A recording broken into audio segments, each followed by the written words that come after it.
చిరంజీవి అంటే నేను అభిమాని, చిరంజీవి గారికి పవన్ కళ్యాణ్ అభిమాని. తెలంగాణ సపరేట్ అయిపోయిన తర్వాత రాష్ట్రం సపరేట్ అయిపోయింది, ఎవరి పరిపాలన వాళ్ళకు వచ్చేసింది. ఆంధ్ర నుండి ఉన్నటువంటి అక్కడ పరిపాలన సాగించింది. అక్కడ మీరు ఆల్రెడీ అధికారంలోకి రావడానికి కూడా చాలామంది ప్రయత్నాలు చేశారు. అందులో ప్రధానంగా పవన్ కళ్యాణ్ చేశారు. చంద్రబాబు నాయుడు పవన్ కళ్యాణ్ కలవడం మూలంగానే ఈరోజు జగన్మోహన్ రెడ్డి గారికి వద్దులే ప్రియారిటీ ఇద్దామని చేశారు.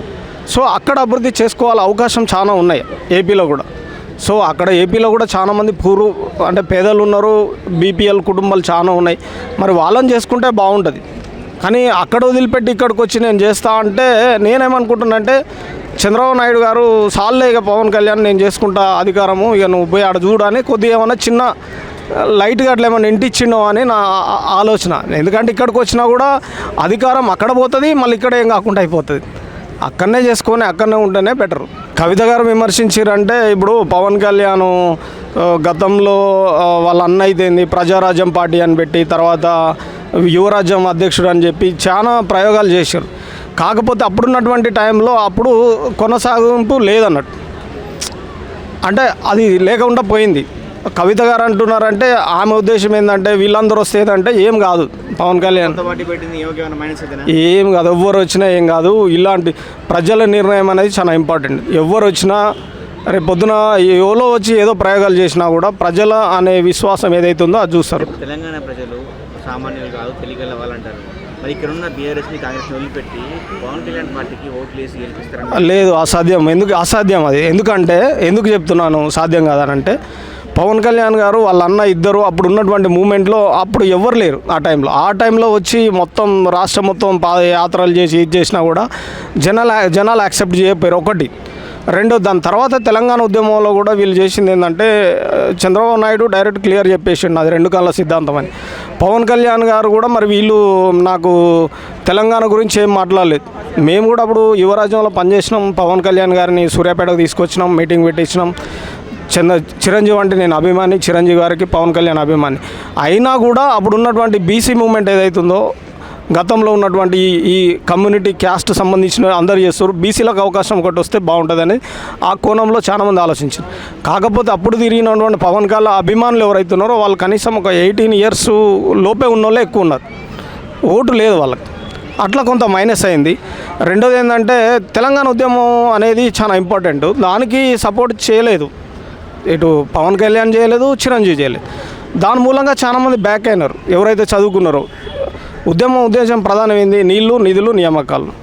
మా నియామకాలు కావాలి, మా నీళ్లు కావాలి, మా ఉద్యోగాలు సంబంధించింది మాకు కావాలి. మళ్ళీ మీరు కూడా మాట్లాడి చేస్తే సరే తెలంగాణలో పార్టీ ఉంటుందని చూసేవాళ్ళు. చేసుకోవచ్చు, తప్పేం లేదు. పవన్ కళ్యాణ్ గారు పోటీ చేస్తే ఎంతమంది సపోర్ట్ చేస్తారు అనేది ప్రజల యొక్క అభిష్టం మేర ఉంటుంది. అంతేగాని వచ్చిండు ఎమ్మటి అయిపోతుంది, ఎమ్మటి అవుతారు అనేది అసాధ్యం. అంటే తెలంగాణ ప్రజలు ఏంటంటే మీడియా రాకముందు ఏం మాట్లాడారో తెలిసింది. ప్రతిదీ ఇప్పుడు మీడియా ద్వారా ప్రతిదీ డైలీ అప్డేట్ అవుతుంది. దాదాపు ఒక 85-90% మెంబర్స్ ప్రతిరోజు అప్డేట్ చూస్తూ ఉంటారు మొబైల్లో. సో గతంలో ఏం మాట్లాడారు, తర్వాత ఏం మాట్లాడారు, ఇప్పుడు ఏందని చూస్తారు. పవన్ కళ్యాణ్ గారు వచ్చి పోటీ చేస్తే ఎవరేమన్నారు, రేవంత్ రెడ్డి గారు అయితే మిగతా వాళ్ళు అందరూ ఎవరైనా పోటీ చేసుకోవచ్చు అని చెప్పారు. వీళ్ళు కూడా చెప్తారు ఇక్కడ ఉన్న వాళ్ళు చేసుకోవచ్చు, తప్పలేదు. కాకపోతే నేనేమంటున్నా అంటే ఇక్కడ చేయడం మూలంగా అక్కడ మైనస్ అవుతుందని నేను అంటున్నాను. చంద్రబాబు నాయుడు గారే పవన్ కళ్యాణ్ పంపించి అక్కడ స్థిరంగా ఉండాలనే ఉద్దేశంతోనే వేసిండో అనేది నా డౌట్ అన్నట్టు.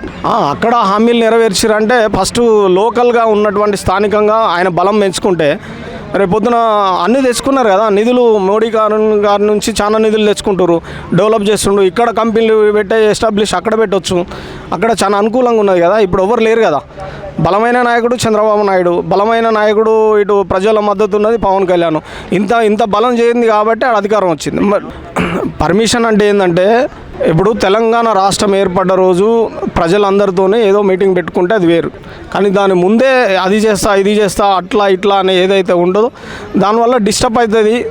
రెండోది ఏంటంటే ఇక్కడ పెట్టడం మూలంగా అదే రోజు పెట్టడము పెద్ద డిస్టర్బ్ ఎందుకు చేయాలనే ఉద్దేశంతో చేశారు. కానీ ఆయన పెట్టుకుంటే పవన్ కళ్యాణ్ గారు మీటింగ్ పెట్టినంత మాత్రాన ఏదో జరుగుతుంది అనేది ఎవరు నాయకులు అనుకోరు నాకు తెలిసి. ఎందుకంటే ఒక 15-20 సంవత్సరాలు ప్రజల మధ్యలో కలిసి చేస్తేనే యాక్సెప్ట్ చేస్తుంది జనాలు. సో అభిమానం ఉండొచ్చు పవన్ కళ్యాణ్ గారికి. నేను కూడా పవన్ కళ్యాణ్ అభిమాననే.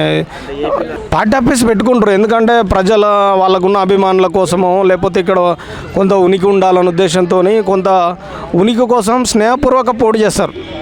స్నేహపూర్వకంగా పోటీ చేస్తారు. కొన్ని ఒక 30-40 స్థానాలు పోటీ చేస్తారు. టైఅప్ పెట్టుకుంటారు. ఇక్కడ ఉన్నట్టు తెలుగుదేశం పార్టీ అయితే మిగతా వాళ్ళు మళ్ళీ ఏమన్నా కలిపి చేస్తాం అనుకుంటారు. బట్ ఎక్కువ మెజారిటీ ఒక 2% ఓట్లు కూడా రాకపోవచ్చు అని నేను అనుకుంటున్నాను.